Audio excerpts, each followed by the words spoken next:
พิธีมอบรับหน้าที่ประธานกวดกาพักระหว่างท่านพันเอกคำแพงนำภวันประธานกวดกาภาคกองบัญชาการปกสแขวงบุรีคำไซผู้เก่าและท่านพันเอกเขียนวอนโลวันไซประธานกวดกาภาคกองบัญชาการปกสแขวงผู้ใหม่พร้อมด้วยคณะได้จัดขึ้นอย่างเป็นทางการในท้ายอาทิตย์แล้วนี้อยู่ที่ห้องประชุมเบอร์3กองบัญชาการปกสแขวง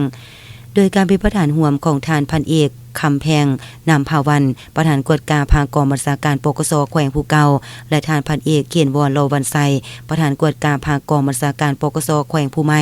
พร้อมด้วยคณะสุดเก่าและใหม่มีแผนกที่เกี่ยวข้องเข้าร่วมเป็นสักขีพยาน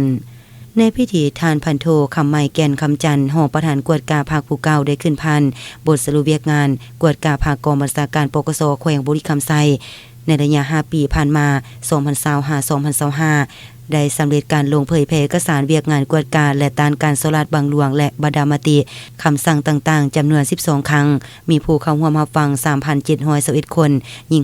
657 คนแก้ไขปรากฏการณ์ยอดทอและห่างเสียงสังคมมีปรากฏการณ์ยอดทอเกิดขึ้นในกำลังป้องกันความสงบแขวงจำนวน95เรื่องมี130คนหญิง10คนกำลังดำเนิน8เรื่องมี16คนหญิง2คนส่งกรมกวดกระทรวงป้องกันความสงบ3เรื่อง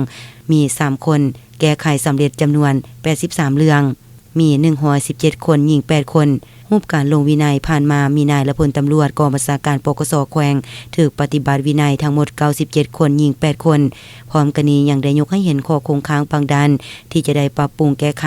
จากนั้นยังได้ผ่านบทบันทึกมอบรับหน้าที่ซึ่งประกอบมีหน้าที่สำคัญที่จะได้มอบให้ประธานคณะประธานกวดกาภาคกองบัญชาการปกสแขวงสุดใหม่